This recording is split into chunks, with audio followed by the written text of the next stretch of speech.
Yo creo que el tema que tocamos ayer, ¿no es cierto?, acerca de esas pausas divinas, ¿no es cierto?, ¿se acuerdan? Lo que hablamos la tarde.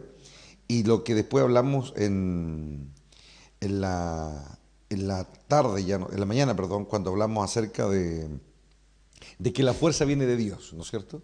Es tan importante eso. Cuando no hay fuerza, cuando se agotan las fuerzas, la gente tiende a alargar el propósito, tiende a desentenderse de la situación que lo está extenuando y lo está sofocando.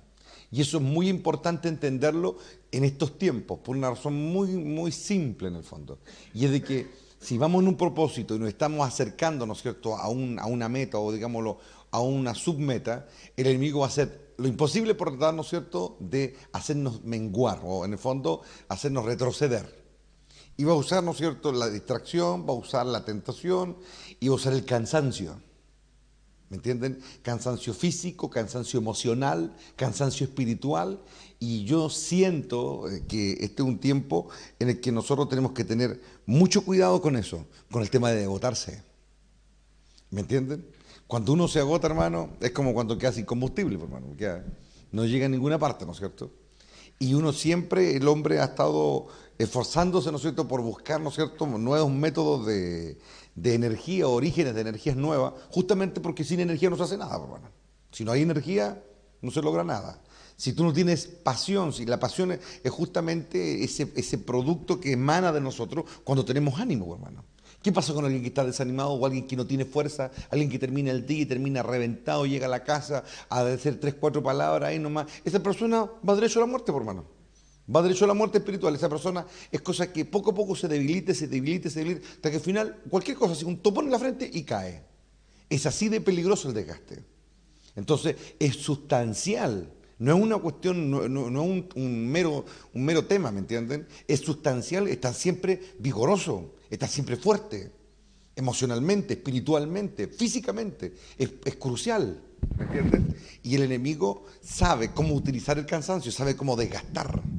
Entonces, cuando Dios dice en su palabra que Él es la fuerza de Israel, o Él nos dice que no hagamos las cosas con nuestra fuerza, Él no está diciéndolo solamente para poner, ¿no es cierto?, en el tapete un tema más, ¿me entienden? Él lo está haciendo porque Él sabe lo crucial que es, por hermano. ¿Me entienden? ¿Qué hace una persona sin fuerza? ¿Qué hace? ¿Qué hace una persona, por ejemplo, que tú ves que cae en depresión, por ejemplo?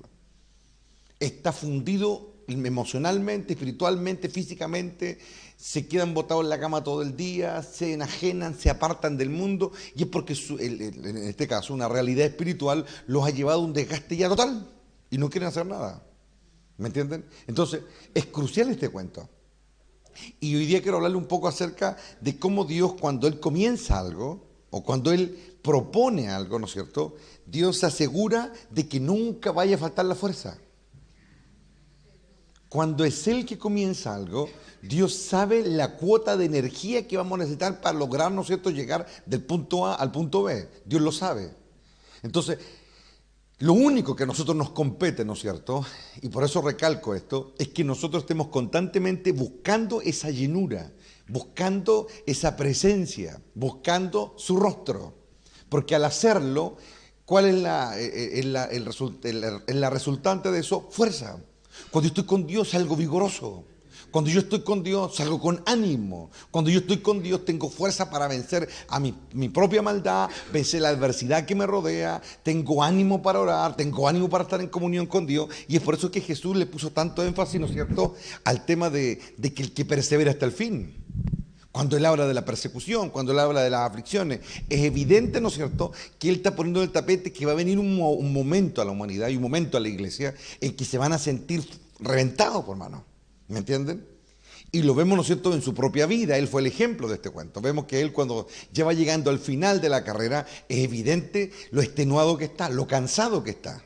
Es evidente que uno lo ve en Getsemaní y ya vemos a un Mesías que ya está ya en las últimas. Pero ¿por qué él pudo sobrepasar ese tiempo tan oscuro? Porque él buscó fuerza en Dios.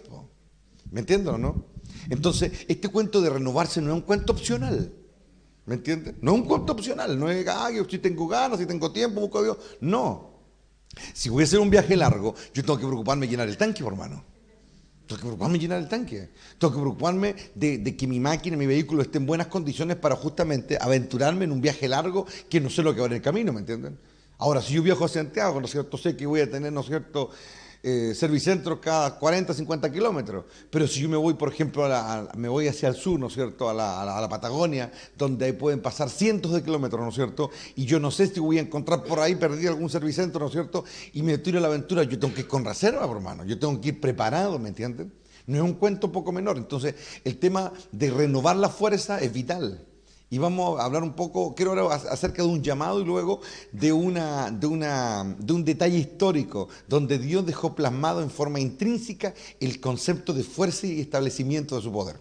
Pero primero acompáñenme a Jeremías capítulo 1. Quiero un poco hacer un alcance ahí con respecto al llamado de Jeremías.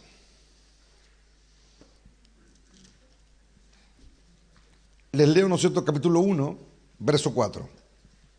Quien habla es Jeremías y dice, el Señor, dice, se dirigió a mí y me dijo, antes de darte la vida, ya te había escogido, le dijo.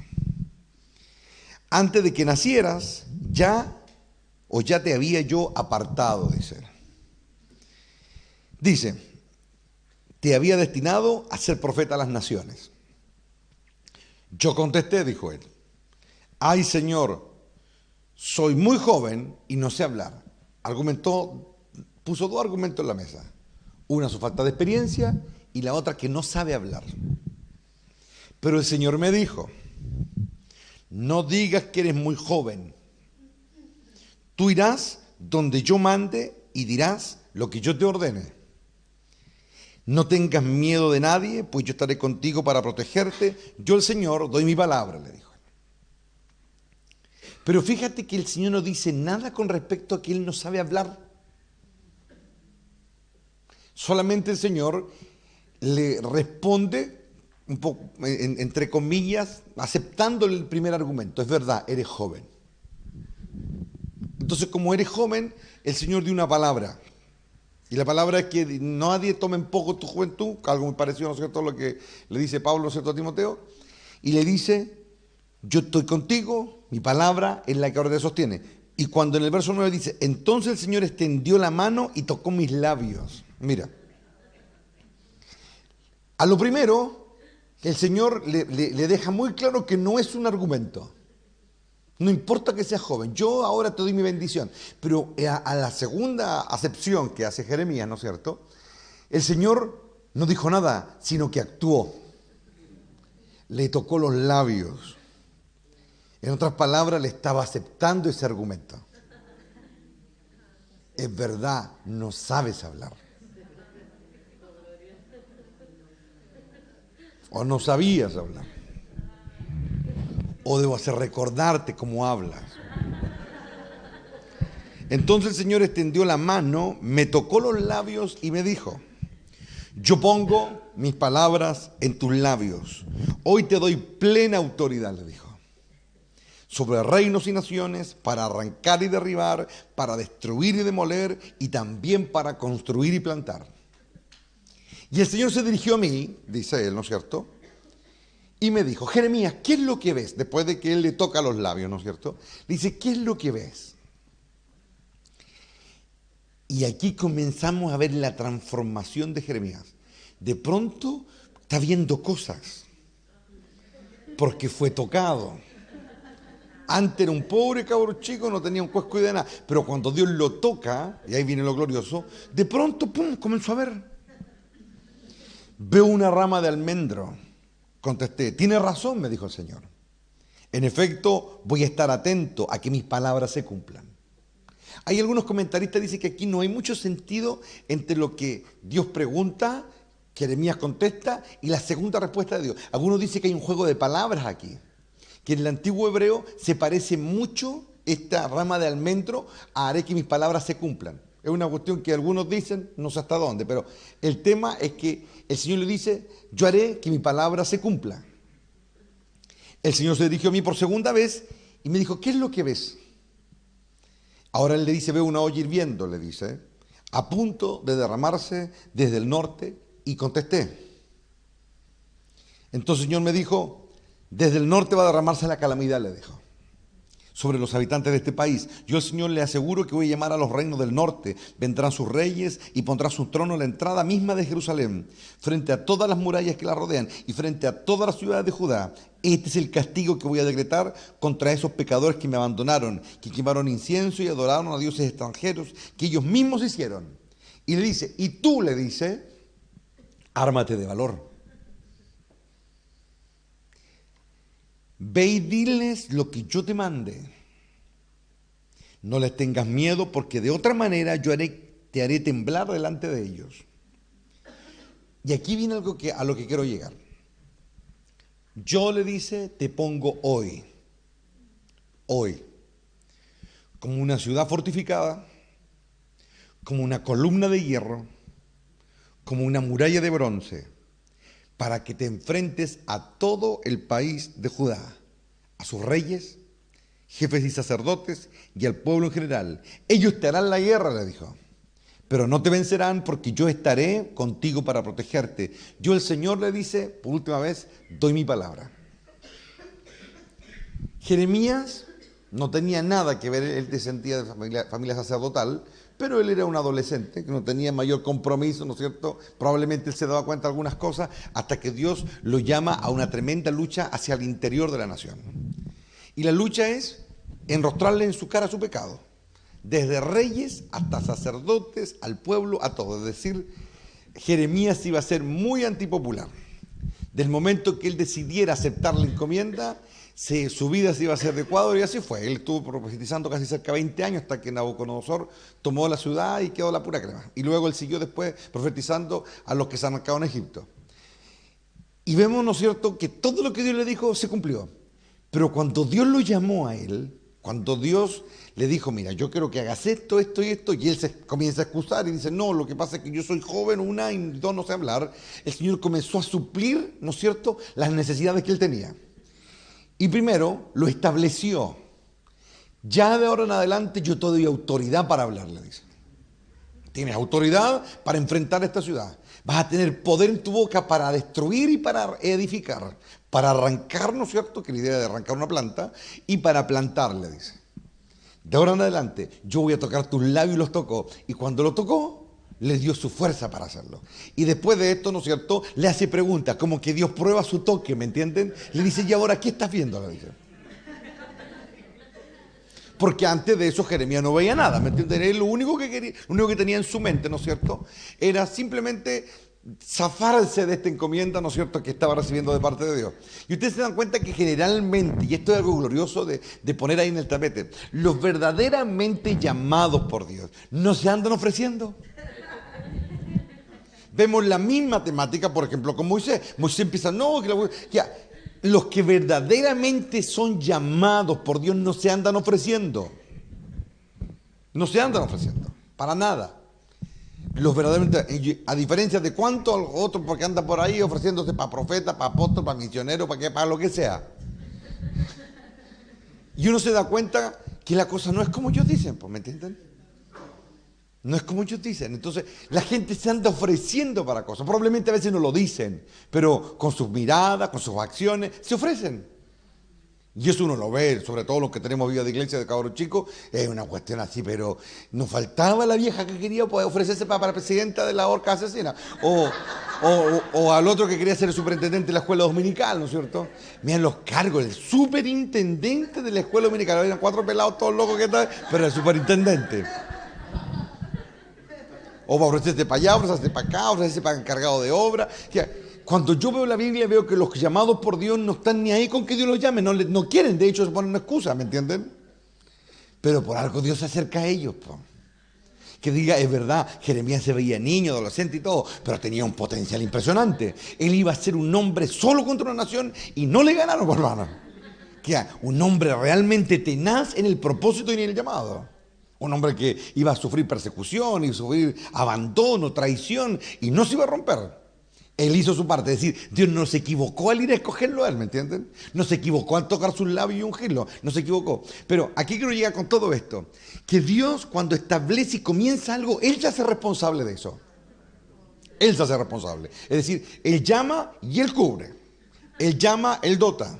¿Me entienden? Ahora también pasa, ¿no es cierto?, que a veces los seres humanos no logran entender el propósito de Dios, ¿no es cierto? Y nunca terminan de encajar. Pero bueno, ese es otro tema. Ahora quiero hablar de otra cosa. Él le dice, te pondré como una ciudad fortificada. La idea de una ciudad fortificada en la antigüedad tenía que ver, primero que nada, con el abastecimiento. Una ciudad fortificada debía ser una ciudad que podía aguantar un sitio por mucho tiempo. Generalmente en la antigüedad, cuando las ciudades se protegían tras sus murallas, ¿no es cierto?, el plan de los invasores generalmente era que cortar todo contacto con el exterior. Cosa que el tiempo hiciera lo que hace el tiempo. Se acaba el agua, se acaban los suministros, ¿no es cierto? De hecho, vemos algunos episodios en la historia de Israel, ¿no es cierto? Cuando Israel fue sitiado, se terminaron comiendo sus propios guaguas, terminaron haciendo canibalismo dentro de Jerusalén en un momento. Entonces, uno ve que eso era una forma. Entonces, una ciudad fortificada tenía que ver, ¿no es cierto?, con autoabastecimiento. No solamente con tener armas y tener aceite hirviendo y tener lanzas y flechas para tirar a los que están, sino que tenía que ver con autosustentarse. Tenía que ver, ¿no es cierto?, con murallas que resistieran un asedio generalmente de catapulta. En la antigüedad se usaba mucho el lanzamiento de piedras para derribar, ¿no es cierto?, los muros. Por eso se usaban los antemuros. Por eso Jericó, ¿no es cierto?, era una ciudad que era inconquistable desde los preceptos humanos, porque además de estar aposentada sobre una colina, tenía doble muralla. Entonces, eso nos va dando un poco la idea de lo de una ciudad fortificada. Nosotros decimos ciudad fortificada, ahí va, bueno, perfecto, lo imaginamos la era medieval, ¿no es cierto?, con las banderitas, arriba los arqueros.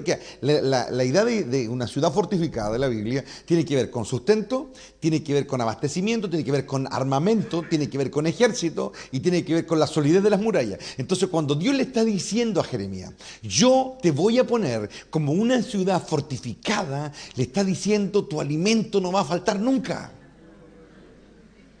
Lo que tú necesites, yo voy a poner mis palabras en tu boca y van a ser saetas contra tus enemigos. Es decir, es verdad, esto va a ser duro, pero yo al mismo nivel o incluso mayor de la adversidad que vas a enfrentar siendo mi voz, yo prometo abastecerte, yo prometo sostenerte, prometo llenar tu boca con palabras, prometo dejarte ver cosas, dejarte entender cosas. Es decir, yo no te envío así nomás, ¿me entienden?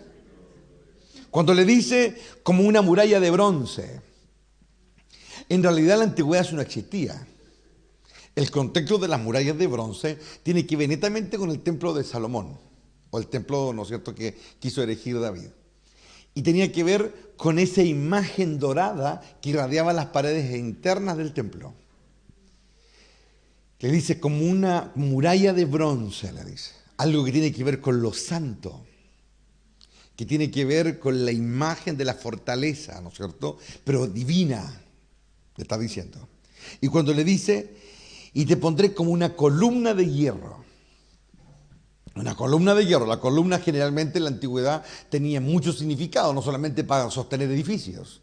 Las columnas no solamente dentro de la teología judía, sino que dentro de toda la religiosidad del mundo ha tenido que ver con el sustento, con la fortaleza y tienen cierto significado las columnas. Las columnas son puestas porque sí. De hecho, dentro de ciertos grupos filosóficos, ¿no es cierto?, usan mucho este concepto de las columnas, ¿no es cierto? De hecho, Dios mismo utilizó el término de las columnas a través de su Hijo cuando Él le dice a sus discípulos, ustedes, le dice, serán columnas en la casa de mi Dios para siempre. Es decir, el sustento, la fortaleza, ¿no es cierto?, tenía que ver con algo, ¿me entienden?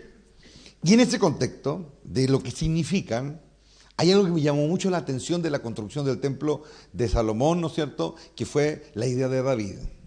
Hubo un hombre, un rey, ¿no es cierto?, llamado Hiram, que es como un misterio en el fondo de dónde proviene, porque se han levantado mucha leyenda alrededor de este personaje Hiram.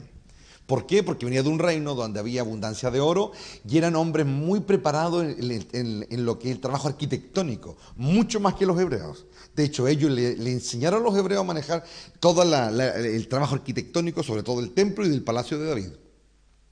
Cuando yo vine ayudar a construir el templo de Dios, que fue la idea de David, Irán se encargó y trajo a todos sus carpinteros, a todos sus artesanos, era un tipo preparadísimo en la construcción. Y él fue, ¿no es cierto?, el arquitecto, porque había un plano, ¿no es cierto?, de cómo se iba a construir el templo, pero todo lo que tenía que ver con la figura y todo ese cuento se le ocurrió a Irán. El tema de las granadas que estaban alrededor de los pilares, el tema una especie como de piscina que había afuera, ¿no es cierto? Una cuestión inmensa que habían hecho, ¿no es cierto? Todo de bronce, montado sobre 12 bueyes, 4 mirando al norte, al sur, al este, al oeste. Todos esos detalles lo hizo Hiram. Y este tipo, obviamente, está metido en el tema porque Dios quiere que esté ahí, ¿no es cierto? Cuando terminó de construir el templo, o cuando ya estaba terminando la fachada del templo, se le ocurrió poner 2 columnas en el frente del templo. Y les leo ahora lo que dice Primera de Reyes, capítulo 7, verso 21. Dice, Hiram, dice, puso estas columnas, dice, en el vestíbulo del templo, es decir, delante del templo, ¿no es cierto? Y cuando las puso en su lugar a la columna de la derecha, llamó Jaquín. Le puso nombre, Jaquín. Y a la columna de la izquierda llamó Boaz. Y hay algo interesante. Estas columnas tenían nombres. Hay varias leyendas con respecto a por qué te llevan esos nombres. Pero la más aceptable de todas estas es la que tiene que ver con la traducción literal del nombre de cada una de estas columnas. La columna, ¿no es cierto?, llamado Jaquín, significaba solo Dios establece. O solo Dios pone. Y la de la izquierda, que era Boaz, significa la fuerza es de Dios. ¿Ven? Gloriosa. Y yo me pregunto, ¿por qué Dios habrá permitido que su templo tenga 2 columnas con esos nombres? ¿Qué quería decirle Dios al adorador? O al que venía a entrar en la presencia de Él. ¿Cuál era el primer mensaje de Dios cuando iban llegando al templo? Antes de entrar en el templo, Rabacá y Sarai, antes de experimentar la presencia de Dios, los sacerdotes antes de entrar al lugar santo, antes de una vez entrar al lugar santísimo, ¿cuál era el gran mensaje de Dios? Unas columnas que eran altísimas, venían más de 15 metros de altura, una cosa impresionante, hermosas, talladas, y tenían nombre. Dios establece la fuerza de Dios. Ramá y Zacaria, hoy la gloria de Dios, hermano, Él está aquí. Te voy a poner como una columna de hierro, le dejo. ¿Saben cuál es uno de los grandes problemas que tenemos nosotros los seres humanos? Es que muchas veces no logramos ejercer la realidad de la omnipotencia de Dios. Todavía decimos, sí, Dios lo hace, pero a la hora de los que vamos lo hacemos nosotros. Por ejemplo, lo que hablamos ayer. Pero Dios quería que antes que entraran al templo, antes que entraran a adorar, cuando los sacerdotes constantemente entraban al lugar santo para mantener los panes de la presencia, para leer la Torá en la presencia de Dios, bajo el candelabro de 7 brazos, símbolo de la luz perfecta de Dios, y todas esas cosas, antes que ellos entraran a todo eso, ellos tenían que grabarse, esos nombres les hablaban.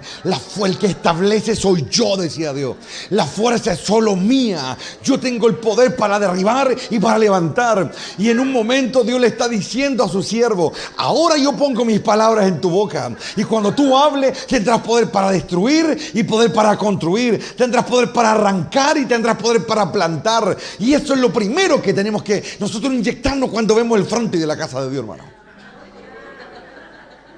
La fuerza es de Dios.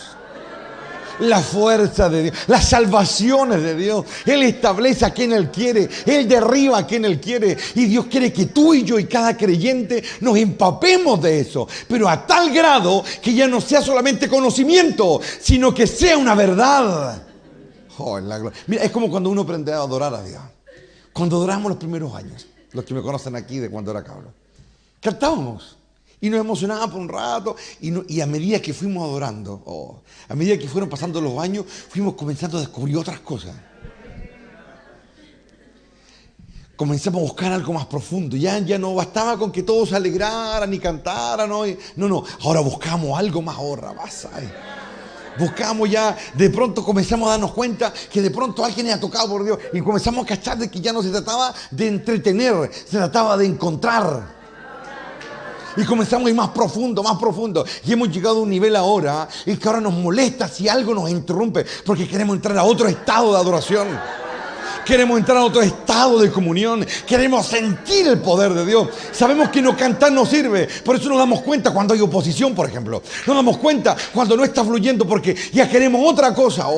Y eso es lo que Dios quería. Que tantas veces yendo al templo, que lo primero que vieran de lejos, a la distancia, era que Dios había levantado dos grandes columnas que establecían el gran sermón de Dios. Yo establezco y mía es la fuerza, mía es la fuerza. Dios lo gritaba a las naciones. David les dijo a Dios: que el mundo vea que tú habitas en este lugar.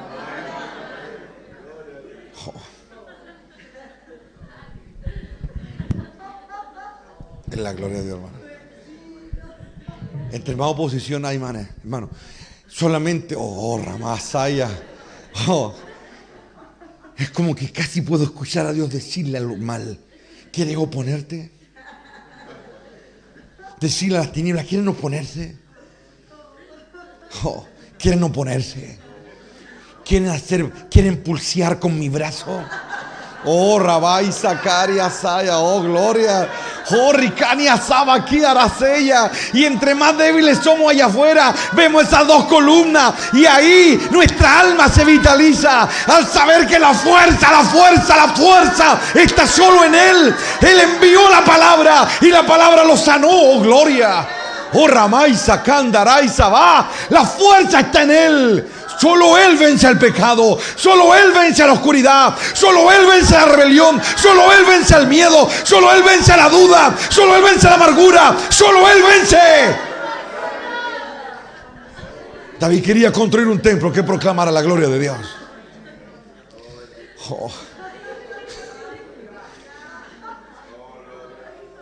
Y estas columnas, Hiram las llenó de frutos tallados. No era solamente arquitectónico el tema, hermano. No era arquitectónico. Por eso Dios lo dejaba tallar. Granadas, lleno de granadas. Eran columnas que tenían fruto. Eran columnas que se veía a la distancia el fruto. La gente miraba el fruto. El fruto, hay un fruto siempre. Cuando Dios tiene el poder, hay un fruto. Cuando Dios establece, hay un fruto. Mira que te he puesto como columna de hierro, como ciudad fortificada. Él establece. Y una nación no pudieron vencer a un hombre. A uno. ¿Por qué? Porque las columnas están ahí.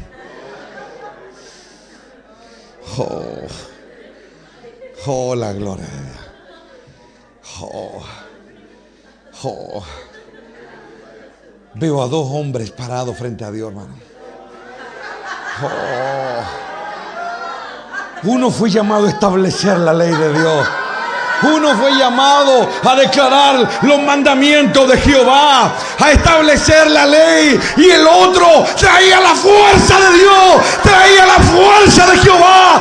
Ellos vendrán a la tierra y la llenarán. Rabai Sarai Akia, Ribakia Rabai Sabá. En la gloria de Dios, la gloria de Dios, la gloria de Dios, la gloria de Dios. Rimakari Basai. Te exaltamos, Rey del cielo y de la tierra. Todos se inclinan ante Él. La gloria. La gloria. Esas columnas eran la amenaza a las tinieblas. Esas columnas no han podido ser derribadas.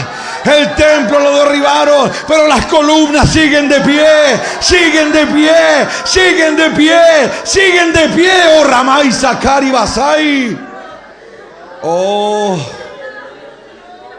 La gloria de Dios, hermano.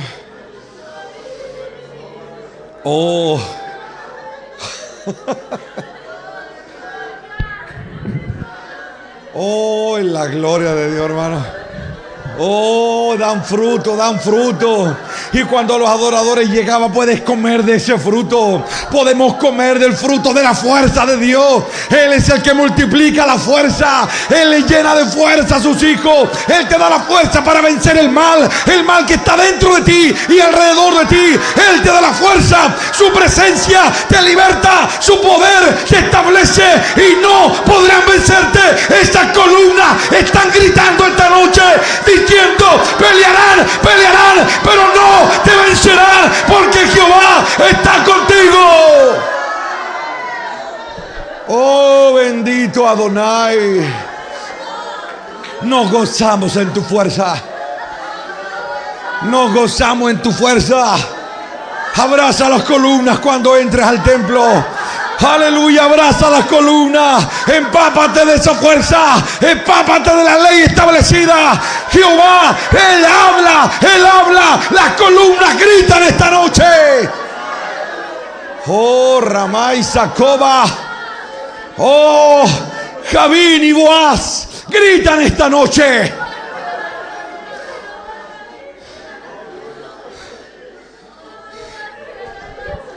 Antes de comer del pan de la presencia, antes de ver el candelabro, la luz perfecta, antes de ver el arca sagrada, antes de ver al que reina entre los querubines, antes de que el velo se mueva, tienes que escuchar a las columnas que están en el frente del templo. Ellas te dicen: la fuerza es de Él, la gloria es de Él, el imperio es de Él, el poder es de Él. Él levanta a quien quiere, y cuando tú lo entiendes, ya nada ni nadie pueden enfrentarte. Oh, gloria. Oh, la gloria, Ribacori, Bají, Saraya, Ken.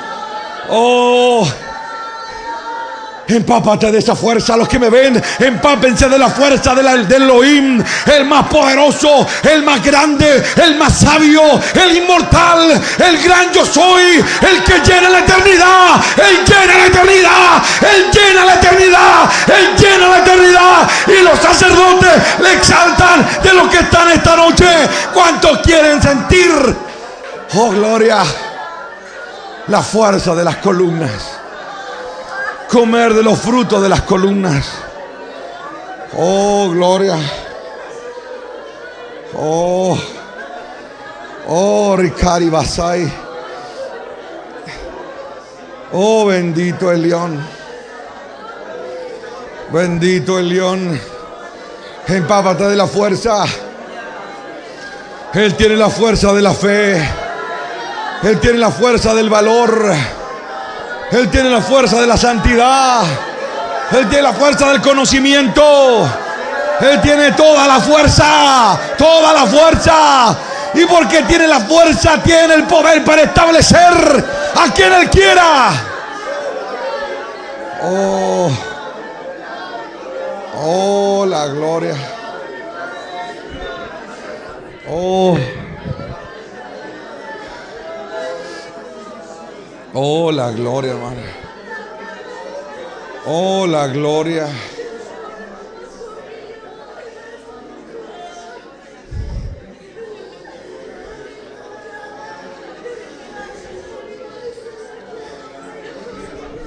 Oh, mira las columnas y come de ellas, hermano. Antes de entrar tienes que saber que el poder es de Él. Antes de adorar en su presencia tienes que saber que la fuerza es de Él. Tiene que cada rincón de tu alma estar lleno de esa verdad primero. Oh, bendito el león, glorioso Rey, majestuoso en fuerza, en conocimiento.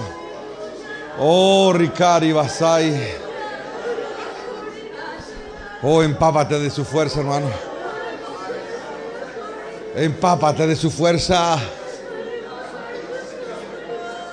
Oh, Ricai Sinaba Coba Riaseya. Hoy, Padre, te damos la gloria. Hoy bendecimos tu señorío. Y declaramos que la gloria y el honor son tuyas. Desde ahora y para siempre son tuyas. Oh, oh, bendito el león de gloria. Oh, Ricari Basai. La fuerza del Espíritu para adorar. La fuerza del Espíritu para glorificarlo. La fuerza del Espíritu para exaltarlo. Oh, la fuerza del Espíritu para creer. Oh, bendito Adonai.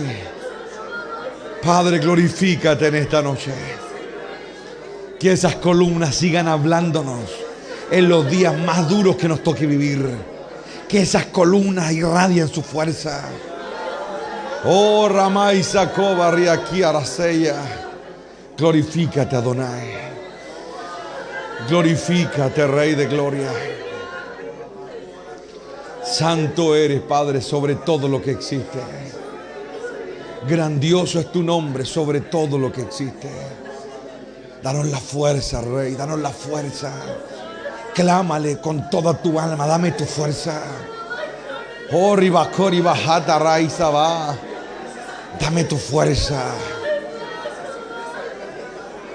Dame tu fuerza, Rey de Gloria, para cambiar. Dame tu fuerza para entender. Dame tu fuerza para no claudicar. Dame tu fuerza para entender, para ir más lejos. Dame tu fuerza. Oh, Ribakori Bajanda Raizaba. Toca mis labios, oh, Ribakari Soba. Dame tu fuerza para tener pasión. Dame tu fuerza para buscarte. Dame tu fuerza para no cansarme. Dame tu fuerza para no perder la fe. Dame tu fuerza. Dame tu fuerza para no ser enredado en las trampas del enemigo. Amado Padre, glorifícate. Gracias, Rey de Gloria. Porque tú eres fiel. Oh, aleluya. Porque tú eres fiel. Porque tú cumples tu palabra. Y si tú inicias algo, tú lo fortaleces. Toda la gloria es tuya, Padre. Ayúdanos en nuestra debilidad. Convierte nuestra debilidad en una gran fuerza. Convierte nuestra flaqueza, aleluya, en fortaleza, Padre. Abre nuestro entendimiento en tu gran gracia y revélanos, Señor, el reino que está siendo prometido. Gracias, Padre, por tu gran amor. Gracias por tu gloria. Danos entendimiento, Padre. Te lo pedimos en esta hora.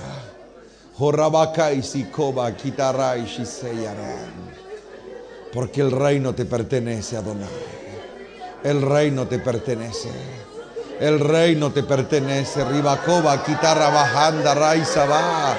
Porque tuya es la gloria, dijo alguien. Porque tuyo es el poder, dijo alguien. Porque tuya es la alabanza, la majestad. Esa era la fuerza del Cordero. Él así terminaba sus clamores, así terminaba sus oraciones. Porque tuyo es el reino, porque tuyo es el poder, porque tuya es la gloria, porque tuya es la gloria. Oh, Ramay Sakanda Raizaba.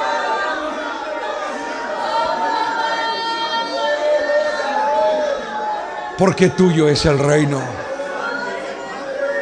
Oh, escucha Israel, Rabacori Bajanda. Jehová uno es, Amay, aquí arriba Sai. Hoy desechamos con tu fuerza toda incredulidad. Desechamos todo temor en tu fuerza. Hoy nos fortalecemos en ti y en el poder de tu gran fuerza. Aviva el corazón de tu pueblo. Aviva, Padre, el corazón de aquellos que creen, de aquellos que están esperando algo más de arriba, de aquellos que quieren vivir, que quieren vivir, que quieren vivir, que quieren vivir y no morir.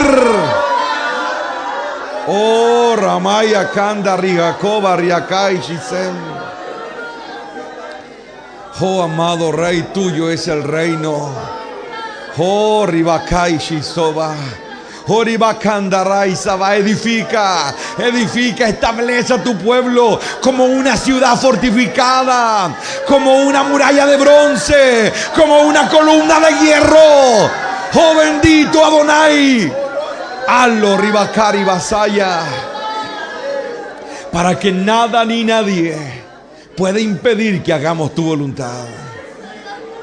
Glorifícate, Padre eterno. Glorifícate, glorioso Rey. Te lo pedimos, Padre, en esta noche, en los méritos gloriosos de Cristo el Salvador. Amén y amén. 1, 2 y 3. ¡Gloria a Dios! ¡Gloria a Dios! ¡Gloria a Dios para siempre!